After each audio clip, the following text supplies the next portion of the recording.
جی یو ډېر اهم سوال دی چې د فیسبوک باندې موبایل باندې چلیږي را چلیږي چې د بعضې مولیان چې د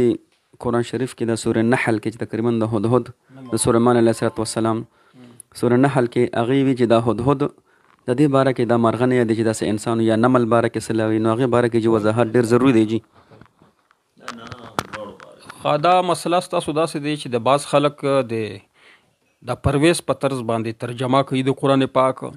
نو د هغې ترجمې څخه کوم دی دا سوال دی، اصلي مقصد دی دغه ترجمه چې د کومه ته مونږ ته رالیږلې ده په د ویډیو کې دا صاحب یې چې کوي که نه، دا ترجمه د ځان نه ده ایجاد کړی،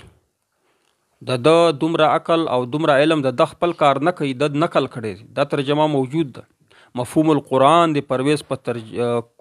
او که تاسو سره مفهوم القرآن نه وي، تفسیر حقانی خو به تاسو لرئ که د عبدالحق صاحب تفسیر حقانی د دې په اول جلد کې دغه ترجمې طرف ته دغه ترجمه پکې شته، د اشاره نه پکې سرسید ولا چې څومره دغه منکرین احادیث به ورته وي یا ملحد به ورته وي، د هغوی ترجمې دي که نه. لږ شانتې که تاسو کوشش وکړئ دا مسله تمهید واورئ. هغه خلک چې د مستشرکین چې موږ ورته وایو یهود او عیسیان چې د اسلام خلاف دي، هغه په ښکاره باندې د الله په ذات باندې د نبی علیه الصلاۃ والسلام په ذات باندې خبرې کوي، کارټونونه جوړوي، په ښکاره باندې څوک څه ورته نه وایي. او چې دلته پاکستان، افغانستان یا نورو ملکونو کې د مستشرکینو ملګري دي، د الله ذات سره نه لګي، د نبی علیه السلام ذات سره نه لګي، لکه پرویز چې دا په پاکستان کې د الله ذات ته لګي، خو نه دشمنی خو د الله ذات سره ده، دشمنی د نبی علیه السلام ذات سره ده، د شیطان ملګري دي. خو لیکن د الله ذات باندې دوی ګوتې نشي اوچتولی، که اوچته یې کړو خلک یې دڼیه کوي که نه. پاکستان کې چې څوک د الله ذات د یا د نبی علیه السلام ذات متعلق خبره وکړي، نو بیا شاه فیصل په شان باندې دڼیه کوي. نو د دڼیه کولو نه یېرېدلو دپاره دوی د الله ذات ته څه نه وایي، خو د الله په کلام کې ګوتې وهي، د نبی علیه الصلاۃ والسلام په اقوال حدیثو کې ګوتې وهل شروع کړي. نو اصلي دشمنی چا سره د الله او رسول سره. دا تمهید مزدا که نه. اوس دی پاکستان کې چې څوک دا مستشرکین دي، دا کمې ترجمې چې کوي چې تا وویلې چې نمل معنا کوي، نمله وایي چې یوه بوډۍ ښځه وه، اگر چې په دې قرآن پاک کې یو صورت سوره نمل میږي ته ویلی شي، او دغه چې میږي ته ویلی شي، او بل کوم شی هدهد دا مولا چرګک ته ویلی شي، وتفقد الطیر دا مرغانو ته ویلی شي. دغه ترجمه د نن وخت نه در روانه، دا ترجمه د نبی علیه الصلاۃ والسلام زمانې نه په سند سره روانه. صحابه کرامو به د نبل ترجمه دا کول. صحابه کرام تاسو کني وګورئ، حدیثو کتابونه وګورئ او نورو کتابونو کې ځاته میلاو شي صحابه کرام په صحیح سند سره چې هغو به نبی علیه السلام نه اورېدلي چې نمل میږي ته وایي، هدهد چې دا مولا چرګک ته وایي، او دوی چې دا ترجمه کوي د صرف او صرف د معجزې نه، دوی د معجزې نه انکار کوي که نه. نو که دغه ترجمه دوی صحیح وکړي، حقیقي معنا یې وکړي، نو بیا خو معجزه دوی مني. نو معجزه چونکې مني نه دوی، نو یو شي نه چې انکار وکړي په اسلام کې، نو بل نه به کوي، بل نه به کوي، خیر به څه شي قبر ته ولاړ شي، اسلام نه بالکل خلاص. معجزې نه، د هرې معجزې نه دوی انکار کوي، چونکې د معجزې نه چې انکار کوي، نو که جن دوی ومني چې جن یو مخلوق دی، نو بیا هم د سلیمان علیه السلام معجزه راځي، نو دوی بیا ځکه د ترجمه چې دا په حقیقي معنا باندې نه کوي. ښه یو خبره دا واوره چې دا ترجمه چې کومه ده دا څوک ورسره نه مني. ما درته وایي د ترجمه د نبي علیه السلام وخت نه روانه ده چې دا ترجمه، او بل اصول لا دي که نه، که چېرته علم چا کړي اصول د ترجمې دا دي، 10-12 کاله سبقونه او مدرسو کې ویلې، ته خو تاسو لته ورکړه. د اصول د ترجمې د قرآن دا دي چې قرآن پاک په خپله معنا، په حقیقت معنا نه به نه اړایي، چې حقیقي معنی نه به نه اړایي. نمل حقیقي معنا څه ده؟ میږی. او مجاز ته به اله اړایي چې ډېر مجبوري نه وي، څه قراین موجود نه، دلته نه قراین شته، نه د قرآن چې کوم اصول دي، نه ګرامر چې کوم دی، علم المعانی ته چې وګورئ، عقل ته چې وګورئ، هیڅ قسم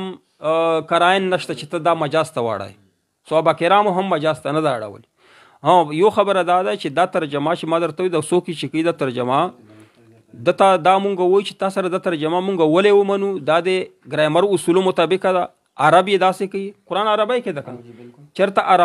عربو دا ترجمه داسې کړې ده. پرویز چې کوم دی دا خو عرب نه و، دا خو دلته کې ګیر خیلی و، دا خو پنجابی و که څه شی و. نو عربو دا که ترجمه کړي نو ته به وایي د عربو کړي ځکه یې کوم، یا وایي چې لغت کې دا ترجمه شته، یا اصول خو به در سره یې کړه، یا یو خبره بله ده ته به وایي چې کم هوښیاران خلک دي دا ترجمه یې داسې کوي، نو هوښیاران یې هم دا ترجمه نه، نو تا سره کم دلیل ده چې دا ترجمه تا سره څوک ومني، نو تا سره چې دلیل نشته د ترجمه چې ته کوې که نه، تا ته به خلک روغ سړی نه وایي، روغ درته قطعا نه وایي. د معجزې نه بچ کولو دپاره قرآن پاک کې تحریف کوي، غلطه ترجمه کوي، غلط مطلب یې بیانوي، خو هغې باندې تا سره دلیل نشته، په کم دلیل باندې ته دا ترجمه کوي. او بله خبره چې دا ده چې یو خبره شته چې ته دا ووایې چې په ما باندې ټیچي فرشته را نازلوي، دا چې ووایې بیا به خلک در سره څه نه څه ومني، ځکه میرزا قادیاني سره خلکو منلي، ته به دا دعوا کوې کنی تا 10-12 کاله په مدرسو کې سبق ویلی، نو تا به اصول لیدلی وي چې تا سره یو اصول یو د عربی چې کوم اصول دی هغه در سره ملګرتیا نه کوي، چې ته خلکو ته پیش کړي چې مثلا نحوه کې دا خبره راغلی، په صرفه کې راغلی، علم المعانی کې راغلی، د اصول تفسیر کې راغلی، په حدیثو کې هیڅ شی تا سره احادیث هیڅ قسم شی تا سره ملګرتیا نه کوي. که ته د خپله ترجمه په چا باندې معنی نو ته به دا وایې چې دا په ما باندې یوه فرشته را نازلیږي، هغه راته معنا ښیي، نو که دا دی ووایې نو ځنه خلک به در پسې لاړ شي، مونږ به در پسې ځکه نه ځو چې مونږ خو ته خو پته دی دا پرویز نه تا را پټه کړې ده، فرشتې در باندې نه ده نازله کړې. اوس حکمت ما کړی الحمدلله 4 کاله، نو د میرزا غلام احمد قادیاني په یو کتاب کې لیکلي چې په ما باندې یوه نسخه را نازله ده، چې کومه ښه نسخه ده که نه زد جامع عشق نسخه ده په حکیمۍ، نو چې مونږ که د حکمت کتابونه وي نو دغه نسخه د هندوانو په کتابونو کې زړه پرته وه، دلته کتاب الحکمت کتاب شته که نه، نو که تاسو دا دعوا وکړه چې فرشته په ما دا معنا را نازلي، نو مونږ به بیا در سره نه منو، ځکه چې مونږ دا ترجمه مونږ په کتابونو کې لیدلې وه، د سرسید نه د پرویز نه په کتابونو کې موجوده ده. او بله خبره ده چې خلکو ته وایو چې کم جمهور علما کرام دي، جمهور مسلمانان دي، دې پسې دا د قرآن حکم دی، جمهور نه باخوا د خوا نه ځي، د ټول خلک جهنم ته نه ځي او نه تا جهنم ته بوځي، او دا لک چې بیل شي دا فرقوریت پیدا کوي، د لږ غونې کسان چې د ډېرو مسلمانانو نه بیل شي دا فرقوریت پیدا کوي، چې زه فرقې نه خوښوم، فرقه خو تا جوړه کړه، لږ غونې کسان یوه ټنګه خلک تاسو د مسلمانانو نه بیل شي، فرقوریت خو تا وکړو، نو لږ پسې ما ځای دا ډېر خلک جهنم ته تا نه بوځي نه خپله جهنم، چې دا ټول بیا ځي بیا وته لاړ شي د الله بنده، د لږ خلک چې د اسلام نه بیل شي، قرآن ویلي چې دا من شذ فی النار، چې څوک د جماعت نه بیل شول، د جمهور نه بیل شي دڼیا شول، نو دې دپاره به دوی درته وایي چې قرآن کې راغلی چې جمهور چې دا به جهنمیان یا هغه کافر مراد دي، ته د غلط تاویلونه به درته کوي چې الله ویلي چې ډېر خلک ګمراه دي، هغې نه کافر مراد دي، په دنیا کې مسلمان کم دي، کافر ډېر دي، نو دا عمومي قاعده داسې ده.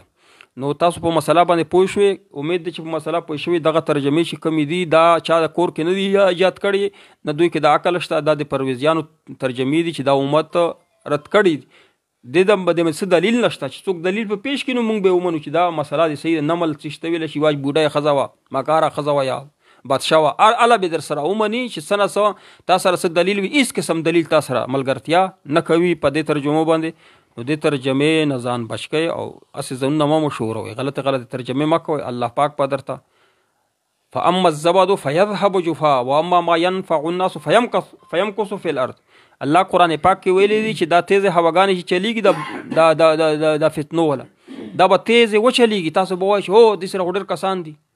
خو لیکن لږ شات پس به ختمې شي، او چې کومه رښتیا دی د قرآن پاک مطابق خلکو ته فایدې رسوي، رښتیا خلک دي هغه به پاتې شي، فیمکث فی الارض، او دغه هواګانې به ختمې شي. پرویز چې دا ترجمه ایجاد کړې ده د هغه نوم څوک نه اخلي، چېرته چې قبر پیدا شي نو هر سړی توکي ورتوکوي،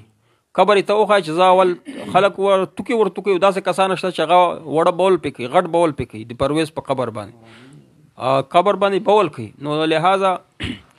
نه د مستقبل شته او نه د حال شته، نه د دنیا شته نه د آخرت شته. دنیا آخرت کې چې کم بقی پیدا کېږي هغه صحیح دین دی، صحیح دین طرف ته راشي. داسې یو څو مشهور تفسیرونه چې هغې کې هدهد د مارغه او نمل د میږي باره کې ما وایي چې نه په یو تفسیر کې داسې هدهد معنا په سړي سره شوې ده، نه نمل معنا په سړي، یو تفسیر در سره ملګرتیا نه ما درته اول کې نه وایي، نه در سره اصول ملګرتیا کوي، نه ګرامر، نه لغت، نه عرب، نه در سره حدیث ملګرتیا کوي. په حدیثو کې وګوره صحابه کرامو به دا ترجمه نه کوو. امید دی چې سر به دې خلاص شوي د نورو